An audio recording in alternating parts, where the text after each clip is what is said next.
Asylum seekers who argue their lives are threatened in their home countries from staying in the United States while they await court hearings and must instead stay south of the border until their cases are called.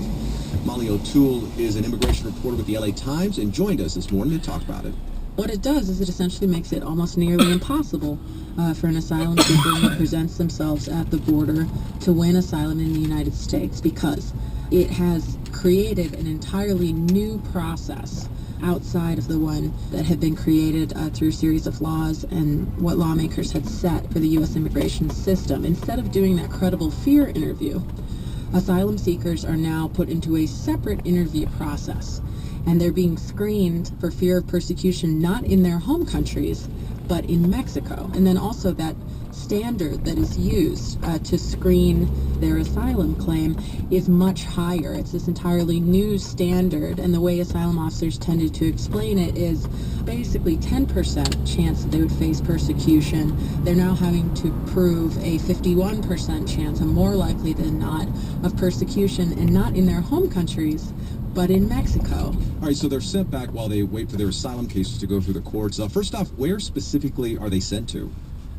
Well, where they're sent back to depends on where they claimed asylum, but the majority cities where they're being pushed back are Tijuana in northwest Mexico, Juarez, which is across from El Paso, Texas, and then now, since June, the policy has been expanded across the entire border, so they're also being pushed back to cities such as Nuevo Laredo and Matamoros, which are across from different parts of the border in Texas, and those are in the Mexican state of Tamaulipas, which the U.S. State Department considers to be on the same level of danger, level 4, do not travel, as Syria, as Iraq, as Afghanistan. These are some of the most dangerous cities in the world, where they are being forced to wait. And there's some pretty grim stories of those who are waiting in these places, waiting for their cases to be called. Tell us about some of the people you've spoken to.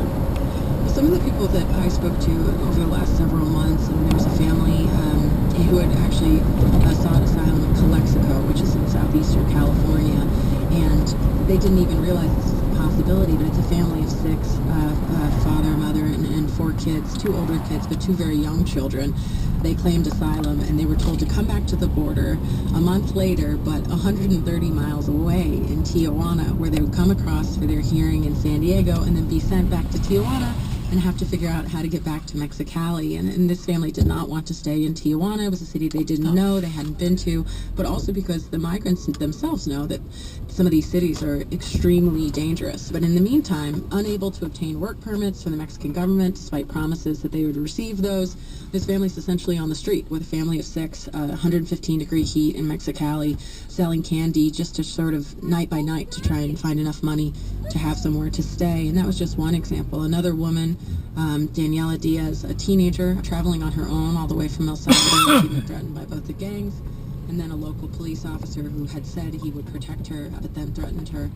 Travels on her own, arrives in Tijuana to basically be caught up in the chaotic rollout of this policy. She was in the courtroom when the policy was blocked, was taken into detention in the United States, and sent back to Tijuana again when the policy was allowed to resume. And these cities, I mean, it's well documented. There are hundreds of examples of asylum seekers in this program that have been subjected to violence in these cities, including by Mexican officials themselves, corrupt Mexican officials.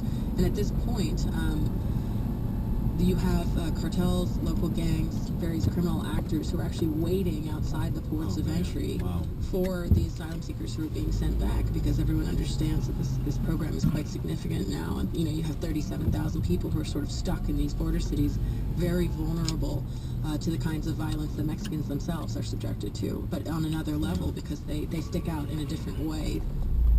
Yeah, and these stories are really, really heartbreaking. But, okay, at the end of this, how is this policy violating U.S. law? There's the essential question about the policy itself, whether or not that is legal, and there's ongoing litigation about